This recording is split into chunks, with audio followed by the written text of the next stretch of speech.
Welcome back. I am a co-host, Samantha Farlow, with the Garrison Public Affairs Office. And I am another co-host, Sergeant Lamont Shavers, from the 69th Air Defense Artillery Brigade.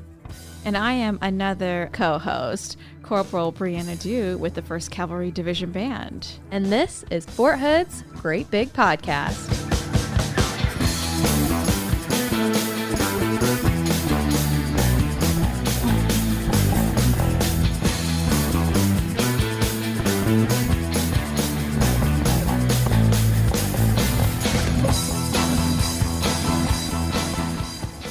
Flash floods in central Texas happen within only a few hours of rain.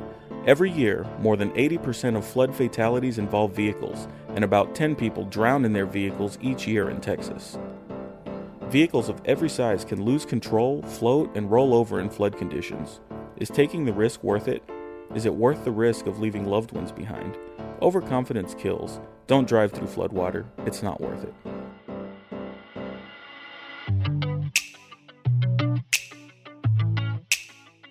Welcome back from the break. I'm going to be flying solo today as we talk about all things green. And by that, I mean the money, which we all love. So we have some very, very special guests today. Please, we can just go around the table and introduce ourselves to our listeners. Hello, my name is Wilma McGahee. I'm the director of the Army Military Pay Office here on Fort Hood. Hi, I'm Brian Newberry. I'm the supervisor for the processing section. Wonderful. We are the ones that are taking all the documentation for most finance actions. And nice to meet you. My name is Captain Bong. I'm currently serving as the aide to the DCGS Major General Keating, but I was previously Finance Detachment Commander at the Fort Hood Army Military Pay Office. All right. So you're basically an expert, right? Can say that. Yeah. Yes. Wonderful. All right. Well, thank you for being here today. So we're just going to get right into the interview portion. Could you break down for me what the Army Military Pay Office does for the soldiers and who the office serves?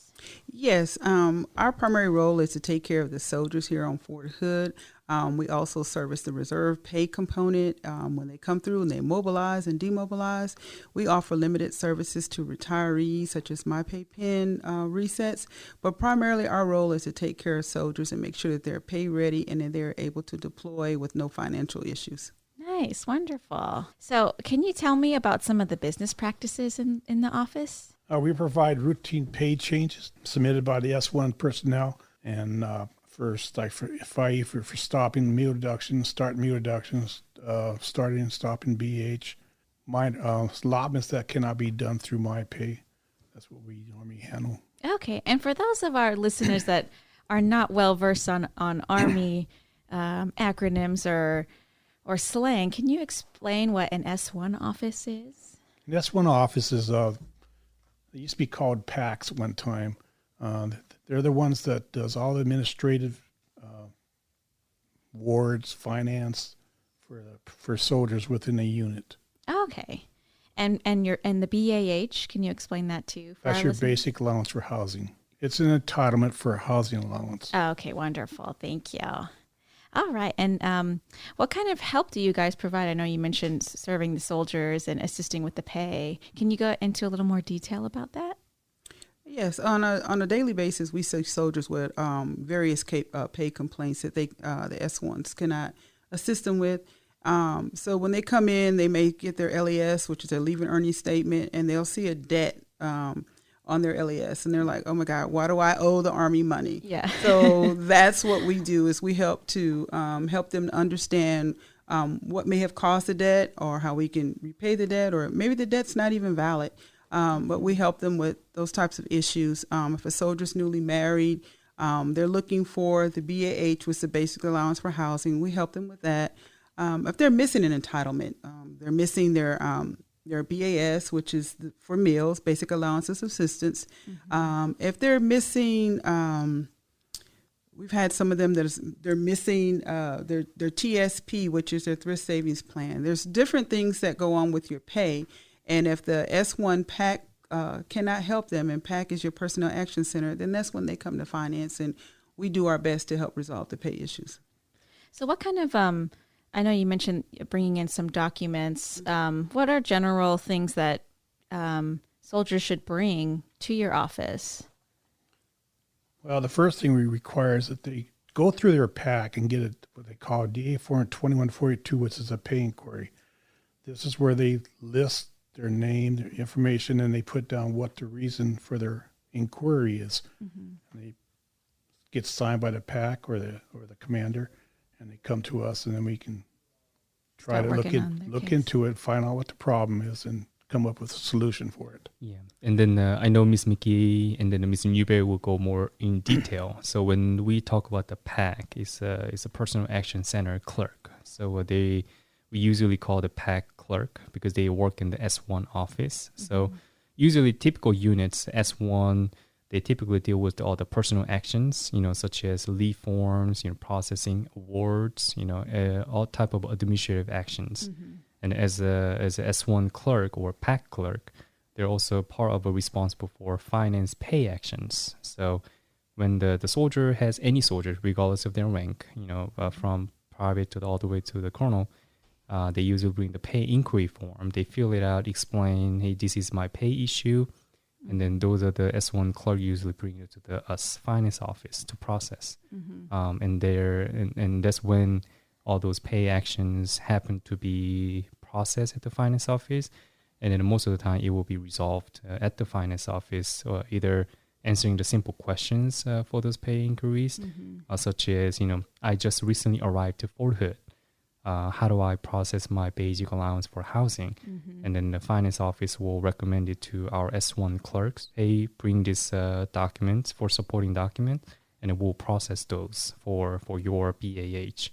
That's how the S1 coordinate with our finance office. Oh, I see. So what kind of common questions or concerns do soldiers run into?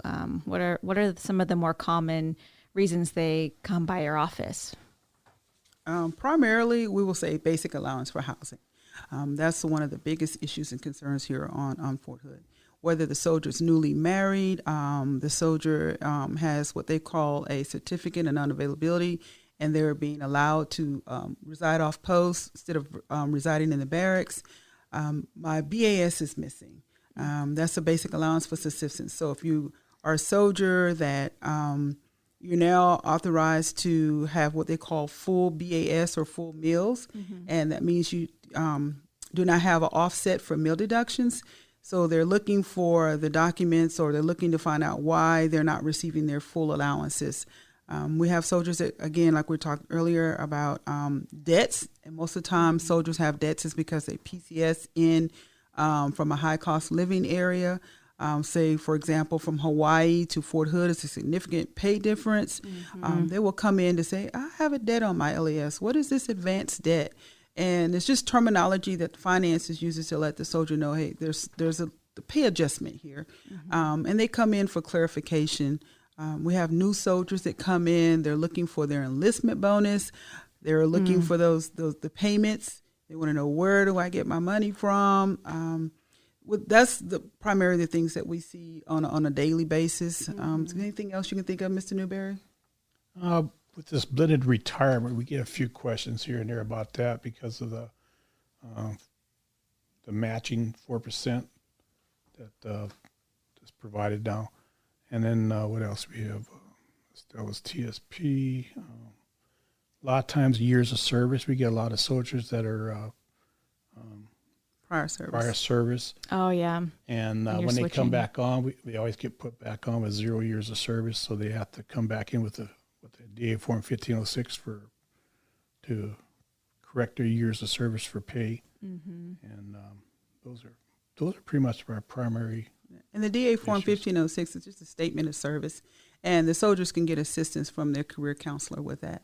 And that just accounts for the years of service so that they get paid properly. Because as you know, the more years of service that you have, your base pay increases. So it's important that you get your correct base pay. And then later on, if you decide to retire, you want to make sure you have the correct years of service so that you can retire and receive all your benefits. Yes, I know that's very important. You put in the time. And so Where, because I remember when I first joined many years ago, well, several years ago, I remember when I received my first LES, the piece of paper that explained or that showed me, it didn't really explain. And I was really confused on how to read it and what I was looking at. And there was so much information and numbers and acronyms I didn't know. Is there a place that soldiers can go to be able to read their LES and understand like fully what's in front of them? Yes, there is. The website is www.dfas.mil. And when the soldiers click on that website, there's a section that says military pay or military members. And on that military members, it breaks down the different categories of common questions or areas that soldiers may have. And in that that link, there is how to read your LES. And it will have a snapshot now. I will be honest with you, it has a copy of the old LES before the new pay tax changes. But it will break down your basic pay, your basic allowance for subsistence, if you're entitled to the BAH, which is the basic allowance for housing. It will have your federal taxes. It will have deductions, and it'll have your leave balance. Now, like I said, the website has not been updated, so there is some changes with the new tax rules that came into effect. So we're waiting on DFAS to update that. And as soon as we get that information out, we'll also put that out to our S1s and to our customers through our monthly newsletter to let them know that that information has been updated. Wonderful. And also, believe it or not, the looking at reading the LES in the right way actually can resolve almost like 80-90% of the general questions they come up to a finance office, because the LES pretty much have every finance information for every soldier. So if you look at the link and then look how to read the LES, because I still remember all the junior soldiers who just joined the Army. Usually drill sergeant teach you how to read the LES, just looking at the ending number, end of mid-month pay or end of the month pay. But there's more to it in the LES in the remarks section. So I highly recommend as a prior commander that all the soldiers to take a look at the advantage of all the detail of the LES. Yes, especially since when they give you the class, you're still in your basic combat training phase, and you're exhausted, and you're being worked usually at levels you haven't before, and it is hard to pay attention, especially when you don't understand something and you're exhausted. So it's really good to know that there's a place for you to be able to go and know what you're looking at and understand. Okay, why am I getting deducted here, and how much is this? Exactly, things like that. Definitely, yeah. So, Captain Chi, yes. I know that you've probably PCS'd once or twice in your career. Can you give us any tips or tricks on how to navigate financially, PCSing smoothly? So in regards to preparing for the PCS, right, we are in the middle of the PCS season right now. Yes. So my number one recommendation is definitely plan ahead. Okay. I got it due to the COVID restrictions. Recently, a lot of soldiers and leaders have a difficult time plan ahead because a lot of rules are changed. So that's my number one, recommendation is plan ahead with the S1, and then also get with the finance office if there's any change of the entitlement, PCS entitlements, or any type of restriction that may prevent them going through the processing. That's my number one. And number two is gather all the resources as you can. Not just the finance office can offer all those PCS entitlement processing, but also there's a lot of resources available out there that can also impact your financial readiness for your individual who are PCSing to different locations. So, and then thirdly, I would definitely encourage to engage with the S1, who will primarily the primary point of contact for every unit. If the soldiers are PCS in the different locations, they will definitely have to in-process or out-process with their S1 clerk. And then they should have all the resources that they're available, including checklist, supporting documents, or what type of entitlement they're entitled to, such as PCS reimbursements, what type of supporting document that I need to request for the reimbursement type of stuff. So those are the three recommendations I would definitely recommend for any soldiers or leaders out there who are PCSing over this summer or next year in the future. because I see those soldiers a lot this time of the year. Yes, yeah, especially, and you make a good point about COVID and how that's changed. I'm sure, like everybody else, your office was impacted by that, and so people still can come in person, right? Like you don't have to just go by the phone. Yes. Okay, wonderful. That's correct. Great. All righty. A lot of good information here. Thank you. So what is the best contact information for someone that has any questions for you at the Military Pay Office? Well, we always recommend that soldiers start with their S1 and their chain of command first. That should be their first stop when they have a pay issue concern. And once the S1 or the commander determines that that's just a little bit more detailed than I can assist you with, then they can call our customer service number. Those numbers are listed on the what we call the meal suite, meal book, but I can give you those numbers today. And those numbers are 254-553-3048 or 553-3050.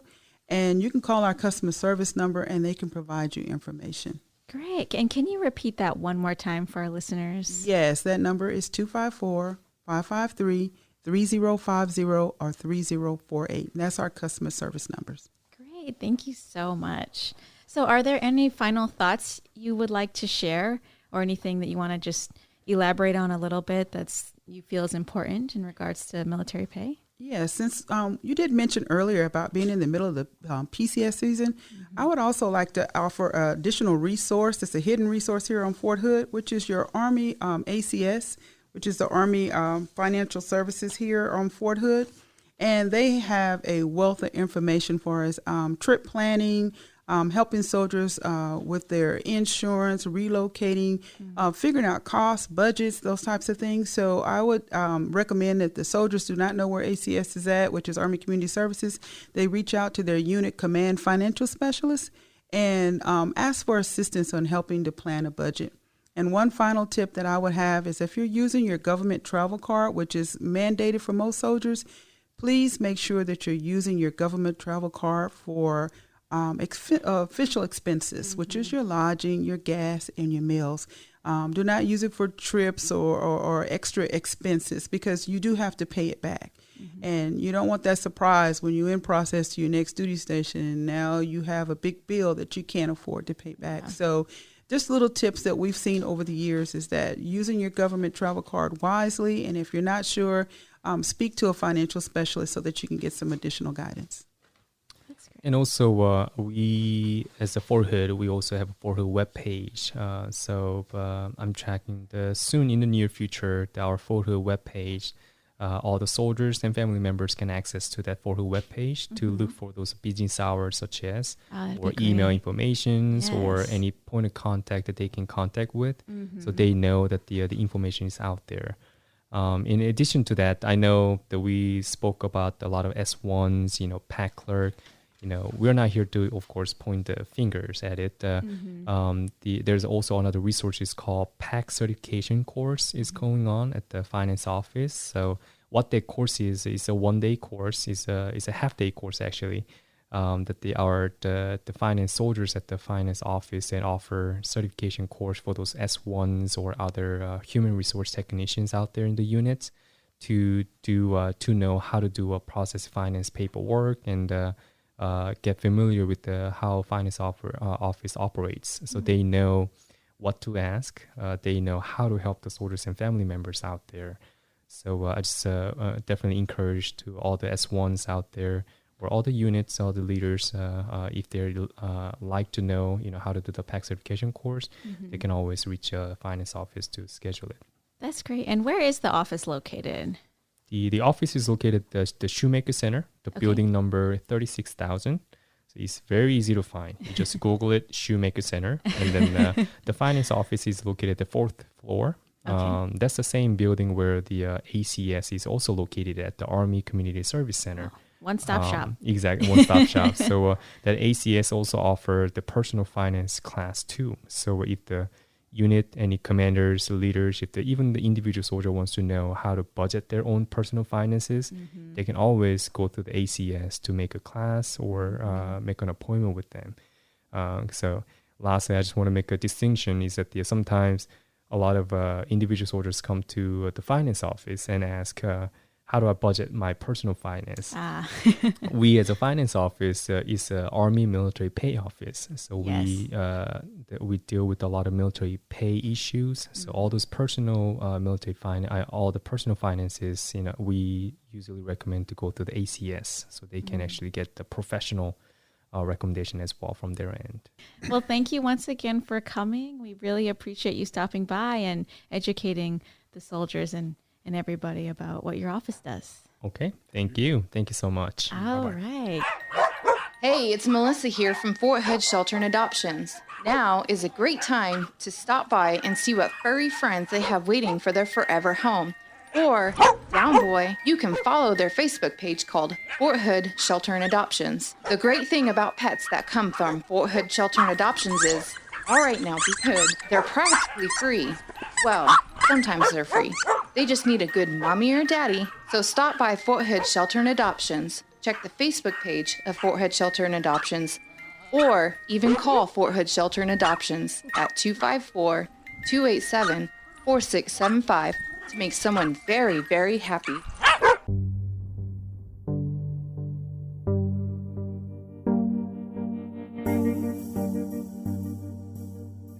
It's me, Super Mario. Woohoo! Hello to all my friends at the Fort Hood's Great Big Podcast. You number one.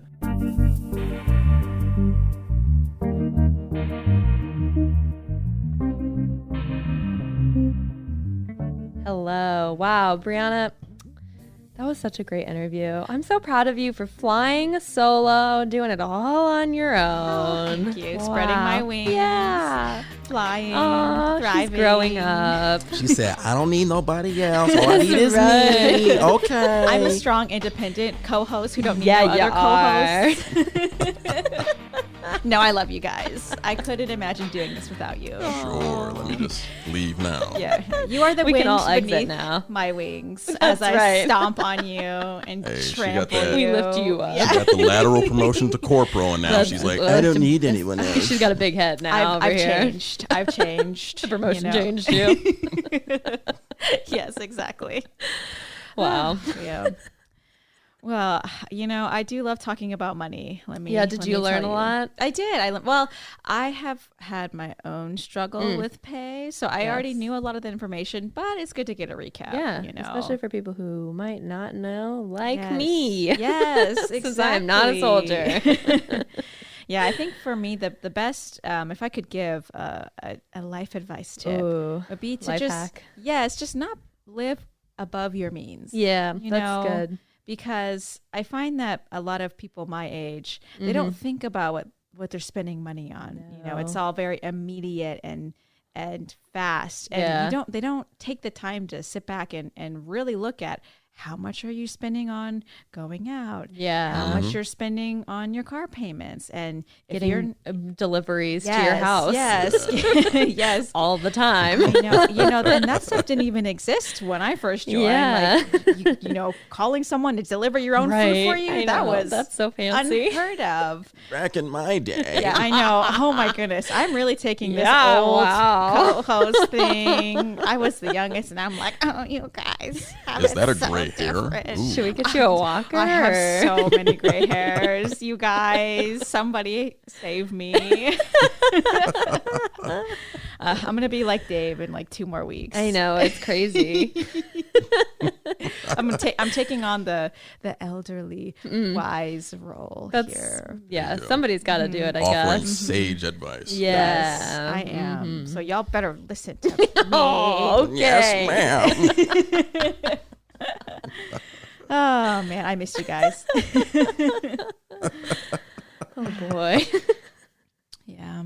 How fun. Well, how's everybody doing? How's life? Things are going super good. Are they? Yeah. Wow. Happy Operation Valkyrie Day, by the way. Thank you. Operation what? So Operation Valkyrie was a plot to kill Hitler during the Second World War. It's also called the July 20th plot. Oh. In layman's terms, I'm not going to go for hours because I totally could because I'm a history nerd. But essentially, this was one of the many plots to kill Hitler. They had Colonel Klaus von Stauffenberg. He was a very decorated guy. He went to sit in on a meeting, but it was super hot. So instead of being in the typical room, they went to this underground. So they wanted to go underground. And who doesn't? If you know anything about how blasts work underground in a very closed area and concrete, everything in that room is going to blow up. But because it's super hot, like over 100 degrees, they were like, you know what? No, we're going to go somewhere that has windows. We're going to open the windows up. But by going to that location, exactly, the airflow causes the blast to dissipate. So it's not going to be as strong. And then, so once he gets his briefcase bomb, you know, like the movies and everything. Just like the movies. He gets his briefcase bomb, puts it by literally next to Hitler, but then somebody moves it behind a heavy table leg. So then when the bomb goes off, some folks get heavily injured, couple folks died. Hitler was like, yeah, I got a couple scratches, I'm fine. And then lots of people died, just not Hitler. But they tried really, really hard. So there's movies on that. You can research it on your own. But yeah, Operation Valkyrie Day. I made it into a non-federal holiday because I'm that cool. I mean, I'm not cool as Corporal Do over here. That's right, don't you forget. The elderly sage of the Fort Hood's great big podcast. Yes. Yes, indeed. But how are you doing, Samantha? We should bring you some a cup of tea over here so you can. I was too busy sipping on my, my tea. Raise your pinky up as you're drinking it. Either that or your hearing aid was off. Maybe it was that. I think maybe you may have been right. Ouch. Oh, it burns. It's as hot as my tea. Okay. Yeah. I wonder if Hitler had money problems. I don't know. That's a good question. Probably that. I'm thinking, probably not. Yeah. He was probably fine. He was good. Yeah. Gucci. Hopefully all of our listeners are now good too because they just learned so much. Exactly. I hope so. I hope so too. And if you're not good, you know where to go. That's right. You know who to call. They said the number. Yes. Twice. Yes. So you better have been paying attention. No excuses. That's right. You have lots of options on who to talk to now. Learn you something. Yep. Learn to book. Yep. Speaking of book, I mean, that is another word that folks use, like to go. And I think it's about that time, you know. Do they use that? I guess. I mean, booking it. When I was growing up, booking it, I was about to say I'm not as old as you, but that's a saying they had back in the day, right? It wasn't. You probably created that saying, right? Yeah, I bet if we Googled it, her picture would come up as the creator. Yeah. That'd be so Back fun. in the 1800s. Oh man. Oh Lord. Oh goodness. That time. Yes. Sadly. Yes. Well, hope everyone learned something. Yeah. We had a great time. Next chapter. Yeah. Absolutely. So thanks for listening in, and we will talk to you next week. Toodaloo! This podcast is a U.S. Army Garrison Fort Hood and Fort Hood Public Affairs production, hosted by Samantha Farlow, Sergeant Lamont Shavers, and Specialist Brianna Du. The show's theme music is written and produced by Delicious Allstars. All our music is obtained royalty-free through Filter by Song Trader. Have a question or want to share insights with us? Email us at forthoodpao@gmail.com. Follow us on Facebook, Instagram, and Twitter at USAG Fort Hood, and be sure to subscribe and leave a review wherever you listen to podcasts.